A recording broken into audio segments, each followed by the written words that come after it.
kondisional dan hubungannya dengan pemecahan masalah. Yang kedua, kamu bisa mengidentifikasi 4 komponen utama berpikir komputasional, yaitu ada dekomposisi, pengenalan pola, abstraksi, dan algoritma atau berpikir algoritmik. Berpikir atau belajar komputasional. Berpikir komputasional adalah cara berpikir untuk memecahkan masalah secara teratur, atau dalam bahasa kitanya, kamu dituntut berpikir seperti komputer. Gimana tuh caranya berpikir seperti komputer?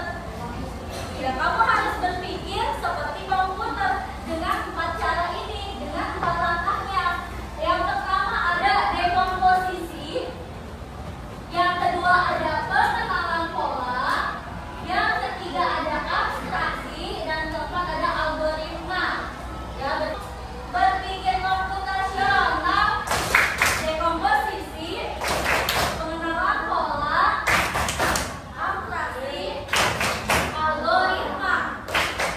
Apa itu dekomposisi? Nah, dekomposisi adalah memecah masalah besar menjadi bagian-bagian yang lebih kecil agar lebih mudah diselesaikan. Ada tuh menyusun naskah ulang tahun besar. Gimana caranya supaya lebih mudah? Caranya kamu pecahkan masalah tersebut, kamu tulis. Nah, saya mau ulang tahun nih. Setelah itu berulang. Kegiatan apa yang sering kamu ulangi?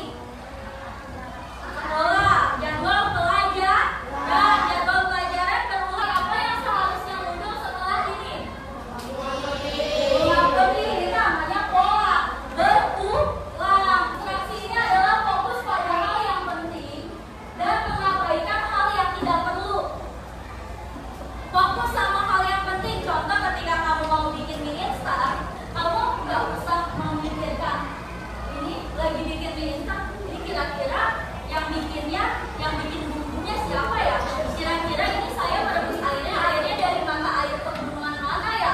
Itu penting tidak dalam membuat mie instan? Tidak. Yang penting itu adalah ketika kita membuat mie instan dengan bumbu atau cara dan langkah yang tepat. Jadi itu abstraksi.